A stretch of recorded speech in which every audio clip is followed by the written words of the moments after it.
Okay, so as promised, this is going to be a continuation of the Western expansion and going to be kind of part two of the story. It's going to be dealing exclusively with the Native Americans and the Indian Wars and ultimately the United States' policy towards these people. So we're going to be kind of rewinding in time here a little bit to really kind of right before 1850 when you're going to be getting the influx of the settlers moving into the West as a result of the gold rushes that we've talked about. And what happened is you really had a large number of people out here already. You approximately had, about a 250,000. The number I have here is about 225,000. It's a number of different tribes. You can see on the map all the different types of the names of these different groups, and this isn't one entity.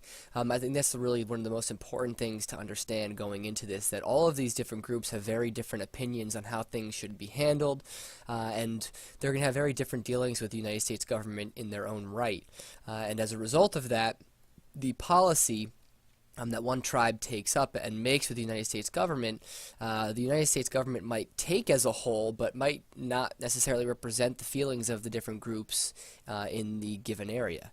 So this area in the plains, really before 1850, when you get this expansion due to the gold rushes, it really was seen as this unusable land. The quote I have here is this great American desert. The western plains, in that rain shadow of the Colorado Rockies and the Rocky Mountains, it doesn't get much water. So this area, if you remember, it's not very easy to live in. And as a result, the Americans didn't really feel like they wanted it. And it wasn't until you're going to get this expansion as a result of the gold rushes that things are going to change. So as a result of the harsh realities of living out on the plains, the natives were obviously well adapted to this and to living on the plains, and really when it came down to it, most of these groups, especially in the plains areas, they lived off of the buffalo. It was very important to their way of life. They used it for their food, they used it for clothing, they used the skins for their shelters, and the animal was extremely important to them, and they mostly operated as kind of a nomadic group in most cases, kind of wandering and following the herds throughout this territory. And this is going to become a major problem for these people, because as settlers start moving in westward, you're going to get a drastic reduction of the numbers of the buffalo from hunting from the whites. You really have, efforts to really kill a lot of these buffalo, and in some cases you have hunting that's being done for sport from the trains. You have people just out there killing the buffalo, and the numbers are drastically reduced until a point where the buffalo almost actually goes extinct, and that's going to really hurt the Native American way of life. So the natives in the plains ultimately adapted to using the horse. If you remember, the horse really wasn't a native animal to the Americas, so these people had been thriving, for many years without the horse. But once the horse made its way to the Americas with the Europeans, they're going to really begin to utilize the horse to be able to move around the plains much more quickly. And these people, they're going to grow up on the horse, right? They're going to be used to riding. They're going to, be on horses from young ages, and they're going to get very good on them. And they were really effective fighters off of the horse. They could make, quick attacks, utilizing the horse and the speed of the horse in comparison. They had, were really good archers. They had these kind of short bows that could be, fire quickly and accurately, pretty quick bursts in comparison to, the earlier muskets and such, until you get some kind of quicker loading rifles, when ultimately the Native American will mostly take up to utilizing the rifle kind of over these bows against the United States military as we move into the wars that we're going to be talking about. So the American government adopted a policy toward the Native Americans as early as 1820 with Andrew Jackson and deciding to really kind of just push the eastern Native Americans out of the land and kind of across the Mississippi River, believing kind of that idea that this great American desert, which we just talked about, that the land west of the Mississippi was really not useful for white settlers. And this idea was going to rapidly change when you get the discovery of gold out in California and ultimately elsewhere around the country. And you're going to start to get that influx of settlers that we've already talked about. You're going to have these settlers, traders, trappers, miners moving into these areas to kind of now begin their life out there. And you're going to get tensions kind of growing and mounting now as these settlers move west on these trails like the Oregon Trail, heading into Native American land, and the natives aren't going to really like them trespassing. So you get these raids on settlers moving west, and this is going to kind of lead to a rethinking of policy from the United States, and you're going to get a treaty created called the Fort Laramie Treaty, which was kind of going to now push these natives into new areas which would kind of belong to the natives exclusively on these reservation lands, and that they wouldn't be bothered. But it was also an agreement that these people moving westward on these trails are no longer going to be attacked by these natives and for payment. If they were hoping for about $50,000 every year for up to 50 years, and this wasn't necessarily paid the whole way through. But the signing of this treaty by some of these groups out there really did kind of lead to a bit of a brief period of peace in this before it really heats up later on. So the gold that's discovered in Colorado at Pikes Peak and the gold rush that followed in Colorado is going to really kind of lead to some of the chiefs of these natives in the area kind of giving up some of that reservation land. And this is going to basically anger some of these groups. They really feel that this land was being kind of signed away by a small minority of leaders in these communities. Remember, you have kind of cultures of these natives, but when it comes down to it, you kind of have smaller groups and subgroups in this. So some of these subgroups chiefs were kind of signing away some of this land when the other leaders were not in really agreement.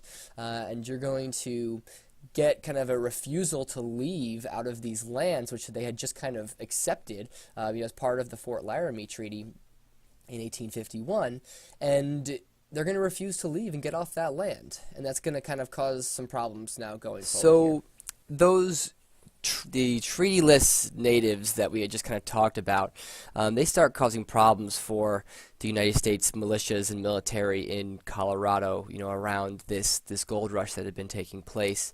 So what happens is you get a group of Cheyenne and Arapaho natives that are looking to kind of distance themselves from this and to kind of continue this peace, and they move to one of these forts set up by the United States, and from there they actually get relocated to what is known as Big Sand Creek, and they believed they were under the U.S. protection, having been moved to kind of where they were told. And what you get is known as the SANDCREEK Massacre. You actually have a militia force from Colorado come and just outright massacre this group of Native Americans. It's 100+ men, women, and children ultimately killed in absolutely brutal means. And it's a largely women and children actually, and this is kind of going to really start off some aggressive responses by the natives in the West, and it's going to kind of really begin what is known as these Indian Wars and the Indian conflicts on the West going forward. And these aggressive native responses are actually going to really kind of, again, lead to new policy by the United States, just pushing these Native Americans onto even smaller and smaller reservations. I just wanted to kind of read a quote by a man kind of testifying before Congress, about the SANDCREEK massacre, just to kind of show the barbarity of what actually ensued. And the quote, it goes as so. I saw the bodies of those lying there cut all to pieces, worse mutilated than any I ever saw before. The women cut all to pieces, with knives, scalped, their brains knocked out, children 2 or 3 months old, all ages lying there, from sucking infants up to warriors. By whom were they mutilated?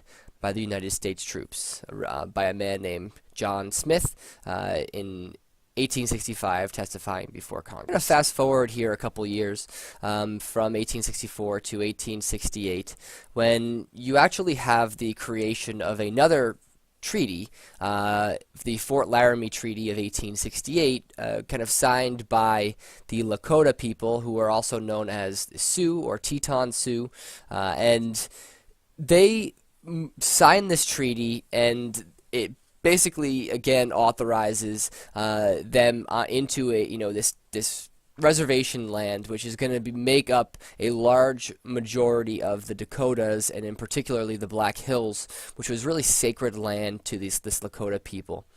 And what happens is you get a discovery of gold up into this area, and just very rapidly, like we talked about in our expansion earlier, that you get thousands of white settlers kind of hearing about this and moving into the Black Hills, and what happens is the people, the whites, they actually try to renegotiate the terms of the treaty.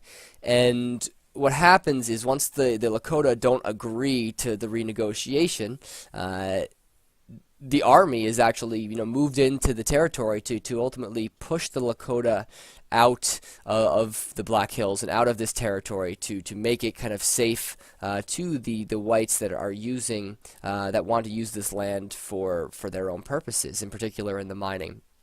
And you're going to get a group of Lakota that are outraged by this, and they refuse to leave the land, led by a group of men known as Sitting Bull and Crazy Horse. They lead this resistance of the Lakota and the Cheyenne, who absolutely don't, that refuse to leave this territory. With the refusal to leave the territory, what you get is kind of a three-pronged assault by the United States to kind of force the Lakota out. And what's going to happen is known as the Battle of Little Bighorn. And one of these groups is actually led by General George Armstrong Custer. For those of you that don't know about him, he's really kind of a hot-headed, kind of arrogant general. In this case, being sent to clear this land, of the Lakota. He had used surprise attacks on other Native Americans elsewhere earlier in his career that had worked, and in this case, he goes ahead. He didn't really wait for reinforcements. He hoping to kind of pull the same kind of move and surprise the encampment before they could. He was thinking we would run away. And when he gets to this encampment on the Little Bighorn, he has over 2,000 plus Sioux, Lakota people waiting there. You have a large number of warriors. The encampment is much larger than expected, and Custer is ultimately slaughtered and killed, along with 264 of his men.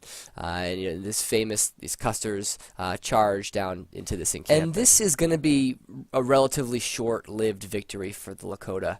The U.S., you have a public shock and outrage over this slaughter of Custer, who was a bit of a celebrity figure, and it's going to kind of lead to thousands of more troops being, brought into this area to really pursue the Lakota.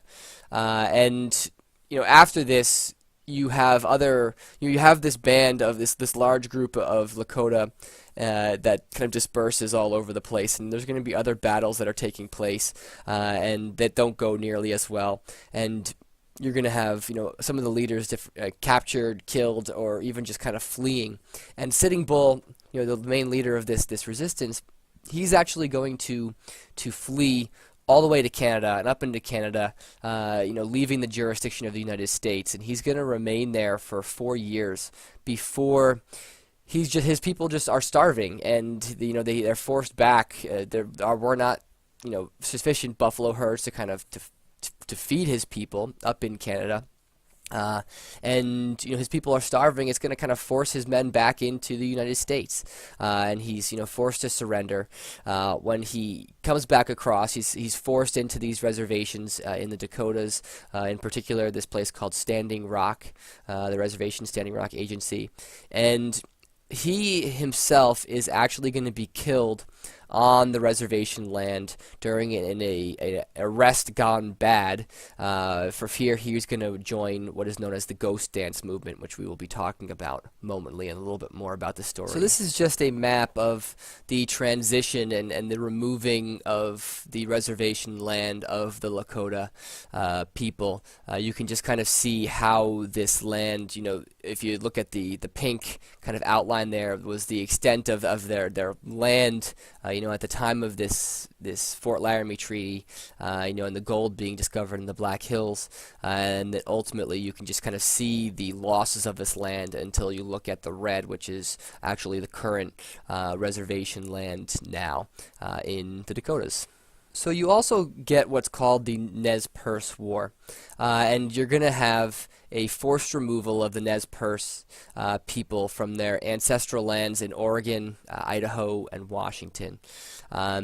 You are actually going to have what's known as the Treaty of Walla Walla in 1855 that basically guarantees a lot of this land for them, but sadly just 6 years later in 1861 you're going to have a group of this Nez-Perce again, signing away a majority of this land, and they don't necessarily represent the will of these people, and that's what you're going to get. You're going to get this a lot, where you have these smaller subgroups, as I kind of mentioned before, signing away this land, and it's not necessarily representing the interests of everyone.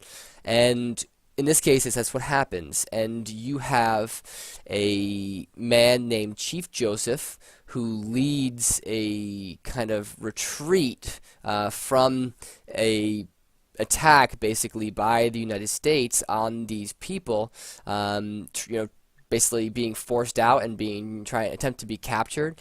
And you have this man named Chief Joseph who leads kind of about 250 warriors and about 500 women and children, on this 1,200-mile chase by the United States military, and they're being attacked repeatedly, and Chief Joseph and his men actually kind of win battle after battle after battle, during this retreat, and it's going to take a toll. You're going to have, many of these people being killed as they go. They're killing more Americans than they're losing, but over a long enough period of time and kind of battle after battle and skirmish, over 1,200 miles, your numbers are going to kind of start to run thin, and Chief Joseph and his men are actually caught just shy of Canada, and they were heading toward Sitting Bull's camp, which we had just talked about up in Canada. They were trying to get across the border to again leave the jurisdiction of the United States to get to a friendly group that would kind of help them out. So this is an image of Chief Joseph's retreat and kind of how close he's actually going to get, and how far they hoped they were going to get. And you can see it's a long trip. They're leaving Oregon kind of right over here where my mouse is, and they're going to be kind of on this retreat for over 1,000 miles while the United States kind of keeps hitting them. You can kind of see these swords here kind of mark different battles that they are encountering, and it's really just a sad thing that's going on, because the Nez-Perce were one of the first Native American groups that had really any interaction with the United States in the West. Lewis and Clark, they had actually experienced the Nez-Perce, and the Nez-Perce were very friendly to Lewis and Clark when they didn't need to be. And if it wasn't for the generosity of the Nez Perce, the Lewis and Clark's expedition might have failed. And over the long period of time, the Nez Perce had really never openly taken up arms against the United States until this point. And they were a friendly group, sadly, and they were still being treated like this. And it just kind of sums up, to some extent, the mentality that was being dealt with here against the Native Americans. And it's really Sorry a for sad the wall of text here. But this is a really important quote, I felt, from Chief Joseph after he was caught, and this is him after he surrenders. So tell General Howard I know his heart. What he told me before, I have it in my heart. I am tired of fighting. Our chiefs are killed. Looking Glass is dead. Tahulhul Shoot is dead. The old men are all dead. It is the young men who say yes or no. He who led on the young men is dead. It is cold and we have no blankets. The little children are freezing to death. My people, some of them, have run away to the hills and have no blankets, no food. No one knows where they are, perhaps freezing to death. I want to have time to look for my children and see how many of them I can find. Maybe I shall find them among the dead. Hear me, my chiefs. I am tired. My heart is sick and sad. From where the sun now stands, I will fight no more forever. I think this quote, if nothing else, just really sums up how tired these people were of what they had to face out there on the West, against the United States, and how they were being treated. He just wants to look after his people. Chief Joseph, all he wants to know, if his people are dead, if they're where they are, he wants to be able to help them. And he's tired, and he's just sick and tired of it all. And the quote is summed up right there at the end, where I will fight no more forever, and that I'm done kind of with all of this, and it's just not worth it anymore, and that he's all done. Of the horrible things that were done to the Native Americans, really they didn't go unnoticed, and they really kind of forced a major change in public opinion. You have literature being written that kind of dramatizes this problem that the natives were being dealt with, and the literature and such that was going on kind of made what was happening a bit unfavorable. People weren't necessarily happy about it, and there was an attempt in 1887 called the DAWES Act at policy reform that really was a well-meaning attempt to kind of help these natives, but it didn't necessarily work out that way. And the DAWES Act was an attempt to kind of Americanize these natives, and the idea was that it would break up these tribal lands that had been given to them in these reservations, and it was going to basically Americanize these people by giving them individual allotments to families, that families would essentially get a certain number of acres, that they would be able to become homesteaders, that they would essentially become like Americans, and from the reservation lands. So it was well-meaning to some extent, but there were some major problems with it, and people kind of took advantage of it, and some of the white people for sure more or less acted like vultures, when what happened was it was decided that the land that wasn't allocated, these allotments that weren't given away to these natives, that was left after all of it was said and done, the land was essentially going to be offered to white homesteaders now, that they could buy this land, and when they did, typically sometimes this was some of the best land in certain cases that were being left for the whites, but when you now have these whites buying up these lands from these reservations, it really just kind of further decreases the size of the Indian land and what would be considered part of these reservations, and it's really just kind of sad. So you can see here a poster from actually 1911, so a little while after the DAWES Act is actually passed, but they're still selling, this Native American land. You can, see it, Indian land for sale. Get a home of your own. Easy payments. You can get the land quickly. Fine lands in the West. They're, ready to go. You can graze on them. This is the number of acres that are being sold in each of these spots for how much per acre. It's giving up this Indian land again because they essentially had no more natives to give the land to, so they figured they would, give it to the whites. And it's, yeah, just again, it's just a sad thing that's happening to these people, just further hurting them because they absolutely didn't want this. They were happy with the tribal systems that they had. They didn't want to kind of have these individual allotments for themselves. So this takes us to what's known as the ghost dance movement.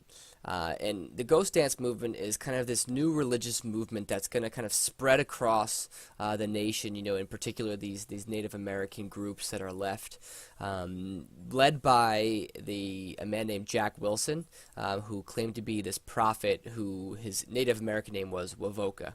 And he had claimed that God had essentially shown him that the Native Americans really should no longer engage in war, and they really shouldn't fight one another, and that if they were to follow God's laws and rules here, that they would essentially meet their lost loved ones again in another world, kind of in God's presence, kind of similar to heaven. There'd be no sickness, disease, or old age. There's some similarities to Christianity here, and he even went as far as saying that Jesus was going to be kind of reincarnated on Earth in actually 1892.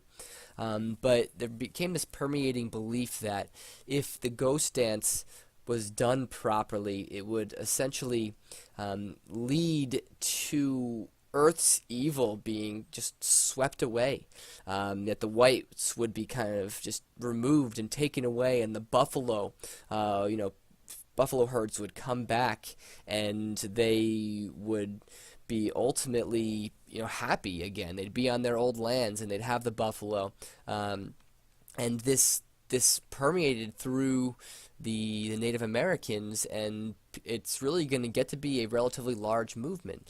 And as the result of the popularity of it, you're going to have the Bureau of Indian Affairs kind of fearing it, and they're kind of fearing that it would lead to, again, some more armed resistance by the Native Americans. This video is actually a video of the ghost dance being performed in the early 1900s, what it would have looked like. So I just wanted to kind of show you this.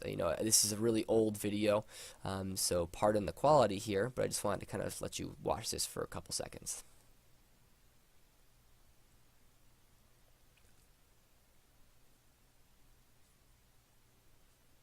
So that's you're going to get what's known as the massacre at Wounded Knee on December 29th, 1890, which this is going to more or less be, it is the general consensus of when you're going to get the end of this armed resistance by the Native Americans, during these Indian Wars.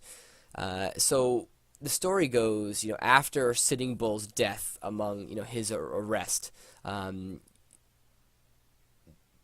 he had been arrested by a group of Lakota policemen that had, come to take him because of the fear that he was one of the leaders of, if not otherwise going to be joining the ghost dance movement, really making it even more scary for the whites that lived in the area about, the uprising that could be as a result of it.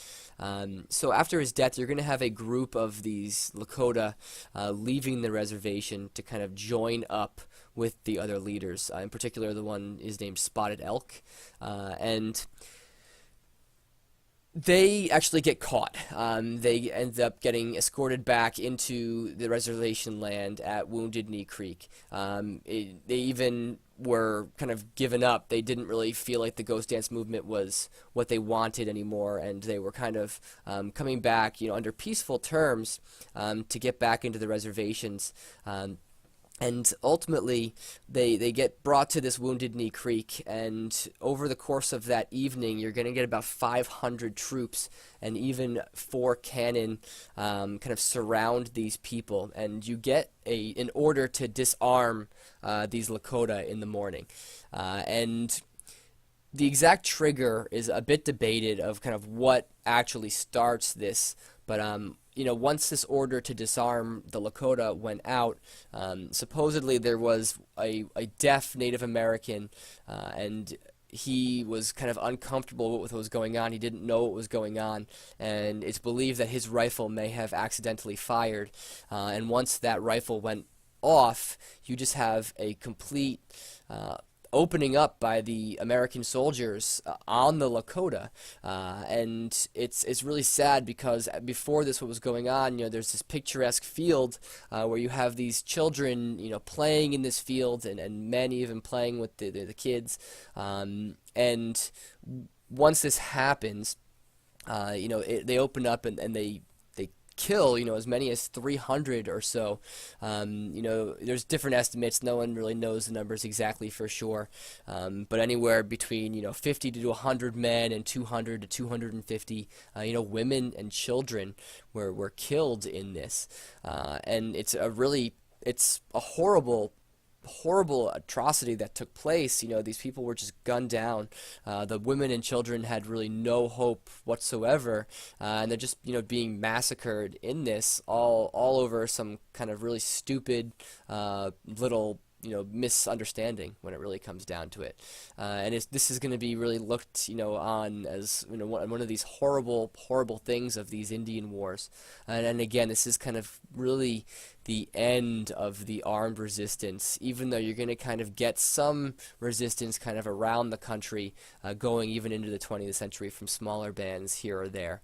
But as a general kind of deal, this is kind of seen as the end of this, and the Ghost Dance movement, are going to surrender more or less kind of right after this. Show some pictures of Wounded Knee and kind of the aftermath of it, and this right here is a picture of kind of the mass grave that was dug, after Wounded Knee to bury these natives. In fact, the Native American bodies that had been killed really were just kind of left in the open to freeze on the open plain for a number of days before it was decided upon to even bury them. This is a picture of the leader of the Lakota here in this particular instance, named Spotted Elk. He actually had been sick leading up to this, and he actually had pneumonia and wasn't doing particularly well. But this is just a picture of his body, obviously frozen from the cold temperatures here in the snow, kind of after this battle that took place, the massacre, really, more than the battle. And this, lastly, is a photograph of the United States military men actually posing with 3 of the cannons that had been used at Wounded Knee, that had been shelling the teepees in this encampment of the Lakota this is people. Where I'm going to leave you.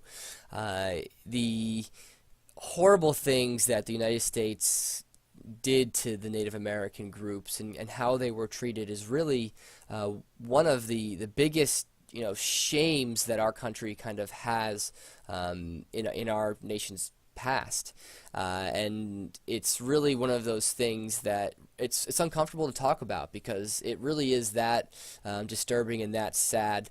The basically complete genocide, more or less, of these groups of people that had lived here for many years before the whites even showed up, who just really wanted nothing more than to kind of live their own lives on their own land, similar to the whites. Many of the whites who just wanted to kind of get by and live their own lives. That's what these Native Americans wanted to do, and sadly, this what we just talked about is kind of the end result of that.